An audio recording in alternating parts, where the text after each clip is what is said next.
Ya, Iwan Ahwat, kita sudah terhubung dengan narasumber kita untuk dialog spesial pagi hari ini, Bang Abdullah Hehamahua. Assalamualaikum warahmatullahi wabarakatuh. Waalaikumsalam warahmatullahi wabarakatuh, Mas Angga. Alhamdulillah, Bang Dullah. Bagaimana kabarnya di pagi hari ini? Alhamdulillah sehat. Sehat ya. Ya, Ini selain kabar-kabar mengenai penundaan pemilu gitu ya, masa ya, presiden yang akan diperpanjang, lalu kembali kemarin itu medsos diramaikan dengan bebasnya Angelina Sondakh gitu ya. Banyak hal nih yang ingin kita tanyakan dan kita ya, dialog diskusikan bersama Bang Dullah di waktu yang singkat ini. Namun pertama saya ingin bagaimana analisa Bang Dullah sebenarnya ketika kasus ini ya, Nur Hayati, seorang wanita yang sempat melaporkan adanya praktek korupsi di ya, desa gitu ya, yang akhirnya malah ya, dijadikan tersangka. Namun sekarang kasusnya udah selesai ketika memang sampai aparat sampai pejabat sekelas Mahfud MD turun tangan. Bagaimana analisa Bang Dullah ini ketika rakyat melaporkan tersandung kasus namun bisa diverifikasi, diklarifikasi tapi kan membekas trauma gitu untuk rakyat. ya. Pertama, pengalaman saya di KPK mulai dari 2005 sampai 2007 itu biasanya KPK disindir, diledekin oleh LSM Hmm. dan juga wartawan. KPK hanya bisa menangkap mantan Hmm. pejabat, Hmm. mantan gubernur, mantan menteri, mantan wali kota, mantan DPR, mantan pejabat lah seperti itu. Hmm. Tidak bisa menangkap pejabat yang sedang aktif. Hmm. Nah, kenapa? Karena hasil pengkajian saya pribadi maupun teman-teman KPK bahwa masyarakat Indonesia itu masyarakat yang paternalistik. Hmm. Dia kalau pegawai di perusahaan atau di kantor, dia tidak berani melaporkan atasannya Hmm. yang melakukan penyimpangan apapun, khususnya korupsi. Karena kalau dia laporkan, maka pertama dia dimutasi Hmm. atau dia tidak dipromosi, Iya. dan yang paling jelek itu ada dipecat dan seterusnya. Iya, iya. Karena itu maka kemudian eh, mereka hanya bisa melaporkan ketika bosnya itu sudah tidak lagi Hmm. di Iya. situ atau sudah tidak lagi bertugas. Iya. Maka kemudian itulah yang kemudian KPK diledekin oleh LSM atau wartawan.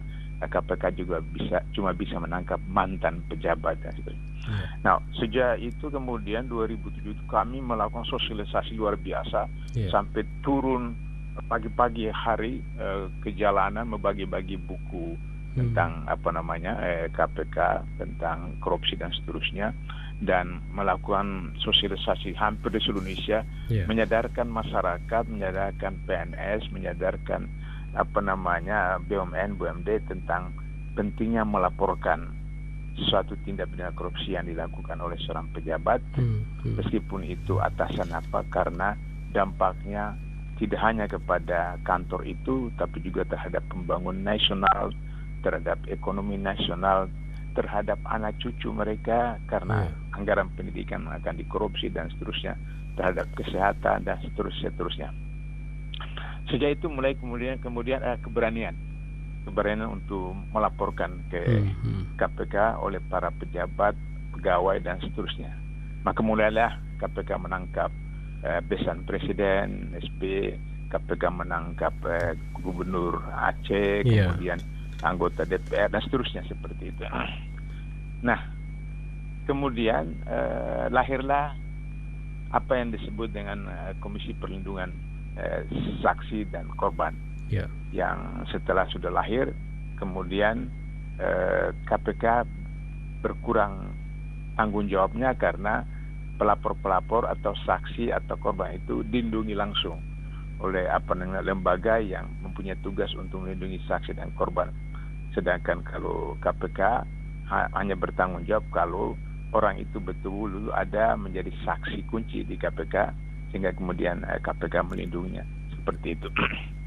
Nah, jadi kasus Haryati ini merupakan satu fenomena di mana kemudian ketika masyarakat sudah begitu leluasa, begitu bebas melaporkan siapa saja yang melakukan tindak pidana korupsi, dan itu dilindungi oleh lembaga perlindungan saksi dan korban.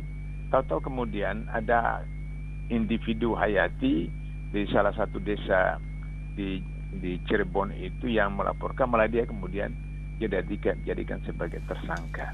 Nah, dampaknya adalah masyarakat, anggota apa saja, ASN akan menjadi trauma untuk melaporkan satu penyimpangan oleh atasan atau oleh pejabat. Ini sangat berbahaya. Yang kedua, ini disebabkan karena adanya apa yang disebut dengan SP3 di kepolisian dan SKP2 di kejaksaan, yaitu bahwa seseorang langsung ditetapkan sebagai tersangka, tapi jika tidak cukup alat bukti, maka kemudian langsung dibebaskan dengan SP3. Inilah sebabnya pada awal KPK sampai 3 tahun lalu dalam Undang-Undang KPK tidak dibenarkan ada SP3. Kenapa? Karena korupsi itu kejahatan luar biasa, sehingga kemudian KPK harus super hati-hati. Di KPK saya beritahu sama teman-teman di KPK itu, Anda harus yakin 99% seseorang itu Anda tetapkan tersangka, sehingga di pengadilan dia akan jadi hukuman. Nah, tapi kemudian setelah terganggu oleh pejabat, penguasa dan seterusnya dengan kehebatan KPK itu, maka KPK digembosin dengan cara mengamandemen undang KPK, lantas kemudian dibenarkan ada SP3 di KPK. Sehingga dengan begitu, maka setelah 2 tahun kasus-kasus besar seperti BLBI, kasus IKTP, kasus Mekarta, kasus bank apa dulu itu. Nah, itu nanti kalau dia sudah lari ke luar negeri 2 tahun, Bang Senturi, maka kemudian KPK akan terbitkan SP3 karena di Undang-Undang KPK yang baru setelah 2 tahun tersangka dan tidak diselesaikan kasusnya, maka diterbitkan SP3. Nah, ini akal-akal bulus dari para oligarki untuk kemudian bisa bebas daripada kasus korupsi yang dilakukan.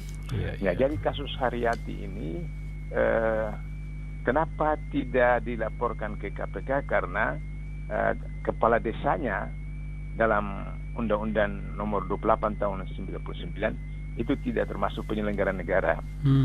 Sementara di dalam Undang-Undang KPK, baik yang lama maupun yang baru, itu disebutkan mereka yang bisa ditangani oleh KPK adalah pertama penyelenggara negara, kedua penegak hukum, dan ketiga pihak-pihak yang terkait dengan penyelenggara negara dan penegak hukum.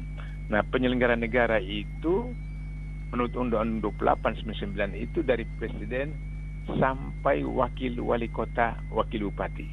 Jadi camat ke bawah sampai kepala desa itu tidak termasuk penyelenggara negara. Jadi kalau camat korupsi, kepala desa korupsi, itu bukan domain KPK.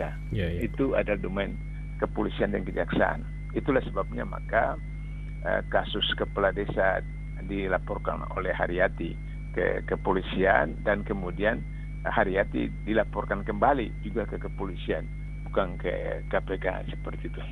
Nah, ini menjadi satu pelajaran penting bagi pihak kepolisian dan kejaksaan untuk jangan mudah kemudian menerima laporan tentang korupsi.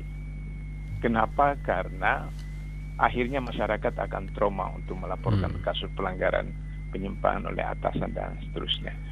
Kemudian jangan mudah untuk kemudian menggunakan SP3 hanya dengan pertimbangan-pertimbangan politis dan seterusnya. Nah, saya berharap bahwa kemudian kasus Nur Hayati ini tidak memberikan trauma atau rasa takut kepada masyarakat untuk bisa tetap saja melaporkan kepada siapa saja. Kalau dia penyelenggara negara ke KPK, kalau bukan penyelenggara negara ke kepolisian atau kejaksaan. Nah, itu beberapa catatan saya, sehingga kalau nanti pernyataan Mahfud MD bahwa nanti akan diterbitkan SP3 oleh kepolisian, kalau belum sampai ke kejaksaan, tapi kalau sudah sampai ke kejaksaan terbitkan SKP2, surat keputusan penghentian penuntutan. Nah, sehingga Nurhayati bisa bebas dan masyarakat kembali lagi pulih kepercayaan untuk melaporkan setiap penyimpangan khususnya korupsi mulai dari presiden sampai dengan kepala desa. Itu Mas Angga tentang kasus Ibu Nurhayati. Setelah disoroti di 2019 kasus korupsi dana desa ini kan terbanyak gitu ya di tahun 2019 sampai ke tahun ini ternyata memang trennya tidak mengalami penurunan, malah terus meningkat gitu ya korupsi yang dilakukan oleh perangkat bawah ini. Dan sementara gerakan polisinya mungkin kurang maksimal gitu dalam menuntaskan kasusnya. Apakah begitu, Bang Dullah? Ya, pertama kepala desa itu merasa bahwa uang itu uang rezeki nomplo dari 700 sampai 1 M, sekarang sudah 1 M. Itu lantas kemudian merasa itu adalah uang milik pribadi dia, kepala desa. Maka kemudian dia gunakan semaunya saja. Satu. Yang kedua, kepala desa itu dengan aparatnya itu tidak punya program. Bagaimana agar supaya membangun desanya, sehingga kemudian yang mau dibangun itu hanya kalau ada misalnya jembatan rusak, jalan rusak, itu dibangun. Tapi bagaimana untuk meningkatkan pendapatan masyarakatnya, pendapatan warganya, atau menciptakan lapangan kerja, itu tidak ada ide dari kepala desa itu. Sudah itu kemudian uang-uang itu dikorupsi karena untuk kepentingan nanti kalau pemilihan kembali kepala desa. Nah, kita perhatikan sejak reformasi tidak ada presiden, wakil presiden, gubernur, bupati, wali kota, kepala desa yang mau hanya 1 periode. Tidak. Kenapa? Karena kalau 1 periode dia belum dapat untung. Dia belum dapat untung. Untuk bisa dapat untung itu periode kedua. Nah, karena itu maka presiden mungkin 2 periode ini belum dapat untung yang banyak, dia mau periode ketiga atau misalnya perpanjang 2 tahun. Kalau orang katakan bahwa itu ide PKB, idenya Golkar, idenya PAN misalnya, sebenarnya itu sandiwara saja. Sebab kalau nanti itu ditunda pemilu, maka semua dari presiden sampai bupati, wali kota itu akan mendapat penghasilan gratis 2 tahun. Karena tidak perlu keluarkan uang untuk melakukan pemilu, pilkada, pilpres dan seterusnya. Nah, jadi kepala desa juga begitu.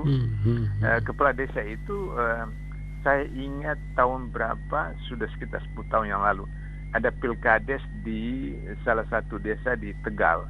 Itu 1 M. Untuk terpilih menjadi kepala desa 1 M. Dananya 1 M. Hal itu saya sampaikan dalam satu BIMTEK kepala desa Kabupaten Lampung Utara, di mana hadir situ orang dari Kementerian Dalam Negeri. Terus dia instruksi, Pak Abdullah, kalau di Bekasi itu 5 M, kalau di Tangerang itu 7 M. Kaget saya. Ini orang Kementerian Dalam Negeri sendiri. Waktu istirahat kemudian ada peserta yang mengatakan kalau di Bogor itu 8 M. Jadi saya berpikir kenapa kepala desa di Tangerang itu sampai mau 7 M, kemudian Bekasi 5 M, padahal apa hasilnya, apa gajinya, apa segala macam. Nah, saya baru mengerti bahwa daerah Tangerang itu daerah industri. Karena daerah industri maka pabrik-pabrik banyak. Nah, pabrik-pabrik banyak maka tanah itu harganya mahal. Sehingga kemudian ketika ada penjualan tanah atau pembelian tanah, maka ketentuan menyebutkan bahwa 1% dari jual atau beli itu diperoleh oleh camat dan kepala desa atau lurah. Itu ada. Saya punya pengalaman itu karena saya pernah mengurus akte jual beli tanah di tempat tinggal saya. Maka saya tahu bahwa 1% dari harga jual atau harga beli itu untuk kepala desa dan lurah dan camat. Jadi oleh karena itu maka kenapa di Tangerang itu sampai bisa 5 M, karena harga tanah mahal, industri banyak, sehingga kemudian terjadi seperti itu. Begitu juga di Bekasi, begitu juga di Bogor. Nah, jadi sekarang itu meningkat kasus-kasus kepala desa karena itu tadi persoalan untuk bisa menjadi kepala desa kedua lagi, ketiga dan seterusnya. Nah, untuk itu maka kemudian pemerintah kalau misalnya mau menurunkan anggaran untuk desa, harus jelas ada proposal, katakanlah istilah yang tradisional, proposal apa yang mereka melakukan. Sehingga begitu maka setiap desa itu harus mempunyai program, diajukan ke tingkat kecamatan, diajukan ke kabupaten, karena itu ada DAK, ada DAU dari APBN dan APBD untuk ke desa itu, sehingga itu harus dari Bapeda itu harus merencanakan seperti itu. Nah, ini yang terjadi di mana Aceh, Papua Barat, 3 provinsi yang DAK-nya tertinggi di Indonesia. DAK itu dana alokasi khusus. Aceh, Papua Barat itu tertinggi di seluruh Indonesia. Tapi ternyata 3 provinsi ini termasuk 3 dari 10 provinsi termiskin di Indonesia. Yang anehnya itu nomor 1 itu Papua, nomor 2 Papua Barat, dan Aceh itu nomor 5 atau nomor 6.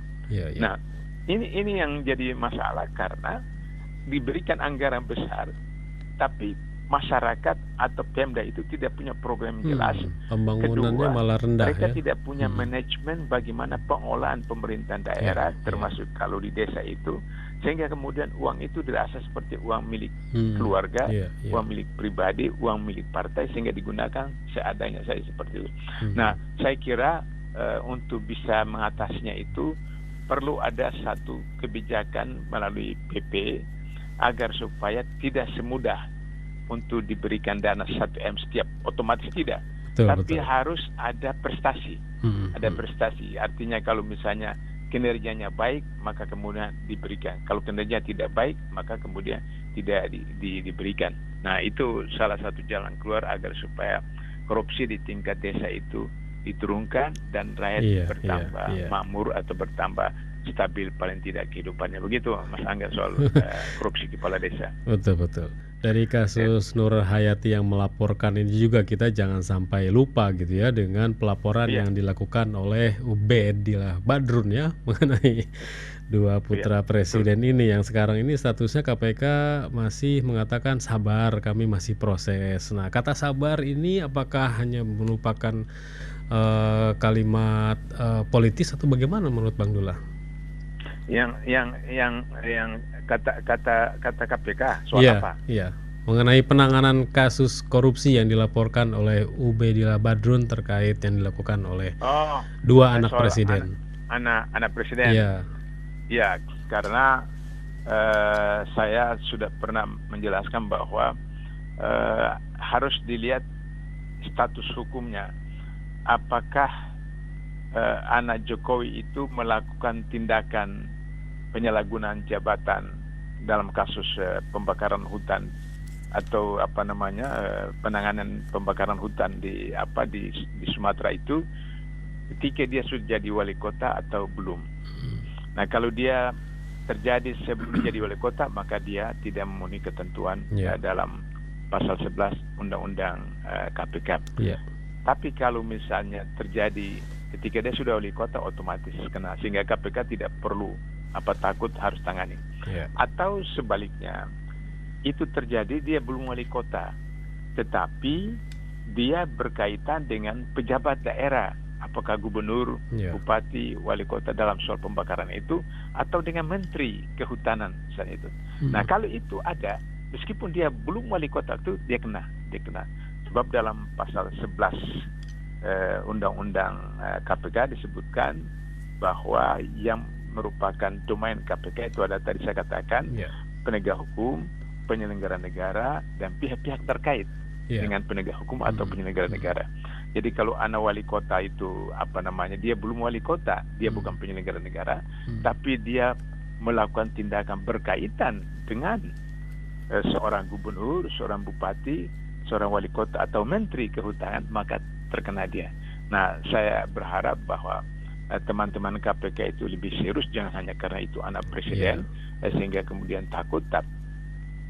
Sebab apa?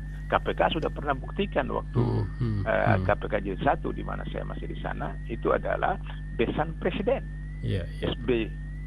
Dia adalah salah seorang deputi gubernur SBY, orang penting, besan presiden lagi, ditangkap oleh KPK, dan SBY tidak protes apa, SBY memberikan dukungan kepada KPK.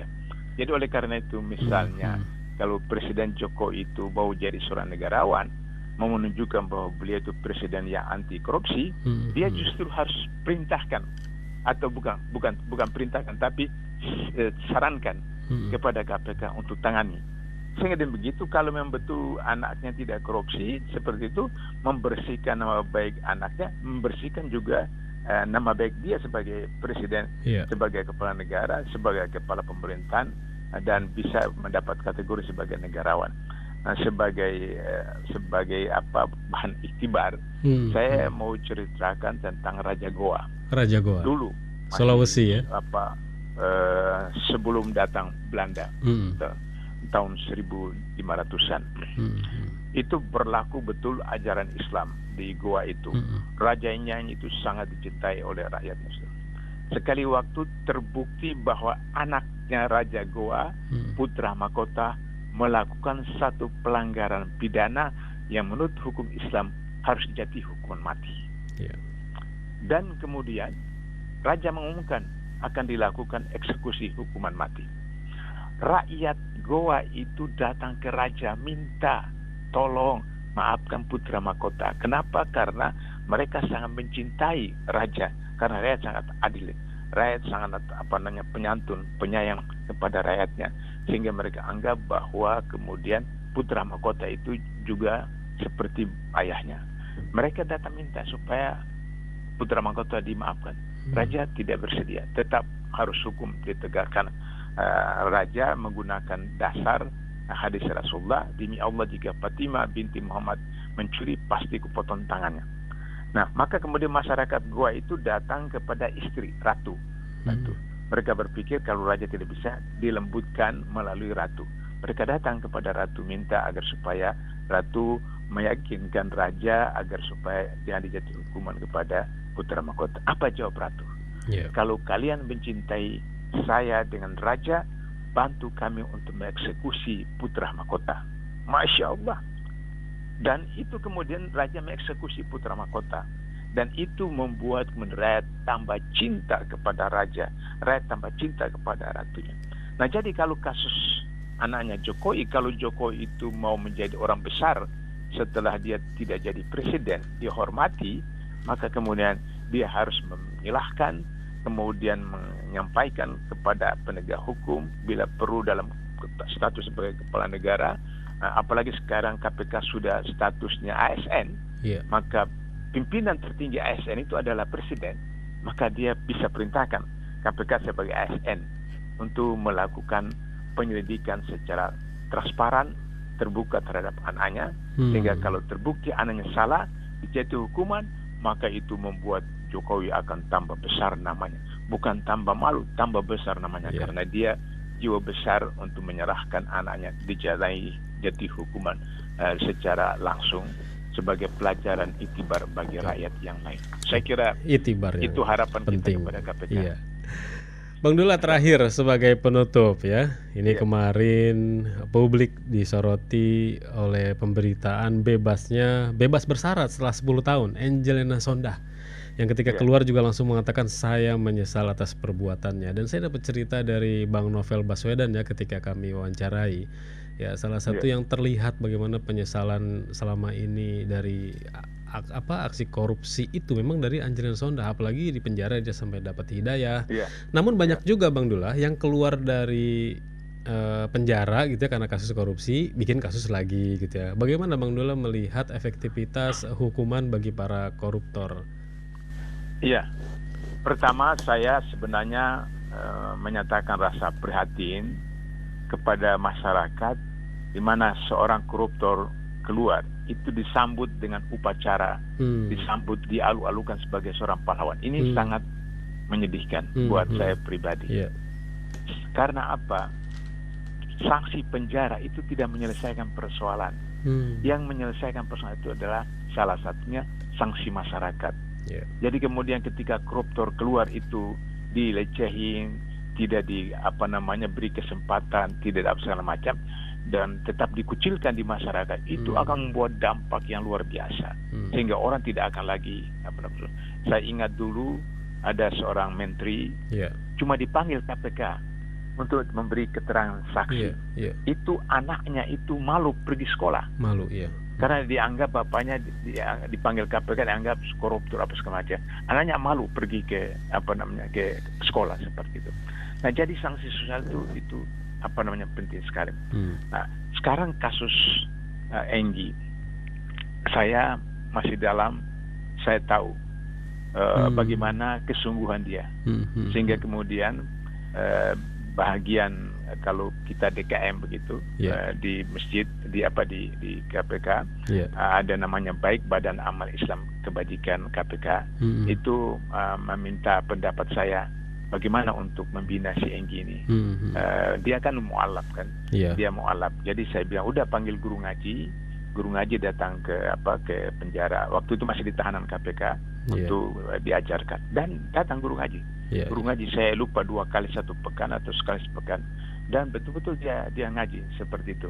Artinya bahwa memang ada sebagai seorang mualaf mempelajari agama Islam dengan baik, dan kemudian ada kesadaran seperti itu. Nah, mudah-mudahan bahwa dengan dia mempelajari Al-Quran itu, dia dapat hidayah dan kesadaran untuk dirinya, dan kemudian bisa mengubah perilaku dia, dan kemudian terhadap tahanan atau narapidana lainnya seperti di Bandung itu suka miskin. Wah, itu kalau suka miskin itu nggak bisa diharap, karena di dalam itu mereka buat istana, mereka buat segala macam proyek apa segala macam, dan betul-betul kalau narapidana dari suka miskin tidak bisa diharap. Mereka bisa tambah kaya. Si Nazarudin di dalam penjara, dia tetap memimpin perusahaannya, kemudian beli rumah dekat penjara, lantas kemudian istrinya tinggal situ, malam dia ke rumahnya di luar penjara dan melakukan hubungan suami istri dan seterusnya. Jadi itu suka miskin yang paling jelek, saya kira beberapa penjara di Indonesia. Tapi kalau si Angelina Sondak ini, karena waktu dia masih ditahan di KPK, saya tahu betul guru ngaji datang, ajarkan dia belajar dan seterusnya. Kemudian pindah ke penjara di mana itu, di Jakarta Timur kalau nggak salah. Itu. Khususnya perempuan, ibu-ibu. Nah, itu dikawal betul, sehingga saya berharap betul-betul Angelina, karena dia harus masih wajib lapor karena bebas persyaratan ketentuan undang-undang itu, kalau sudah dijalani 2/3 dari masa hukuman, dia bisa melakukan asimilasi. Jadi persyaratan. Mudah-mudahan dia manfaatkan betul-betul itu, dan kemudian dia bisa jadi seorang seperti kata kasus narkoba, kemudian sudah tobat, lantas dia bisa meyakinkan pada masyarakat jangan lagi ambil narkoba, karena narkoba itu berbahaya bagi diri, keluarga dan seterusnya. Maka Angelina Sondak bisa kemudian menceritakan pengalaman dia bagaimana menjadi koruptor itu, penjara, tahanan seterusnya. Mudah-mudahan dia bisa kemudian menjadi seorang warga negara yang baik, tidak lagi mengulangi seperti kasus-kasus yang ada sekarang itu. Itu Mas Angga. Baik, Bang Dula, terima kasih banyak ya atas dialognya di pagi hari ini, luar biasa memberikan pencerahan kepada kita. Semoga Bang Dula selalu sehat. Insya Allah kita jumpa lagi Jumat depan. Amin. Assalamualaikum. Waalaikumsalam warahmatullahi wabarakatuh.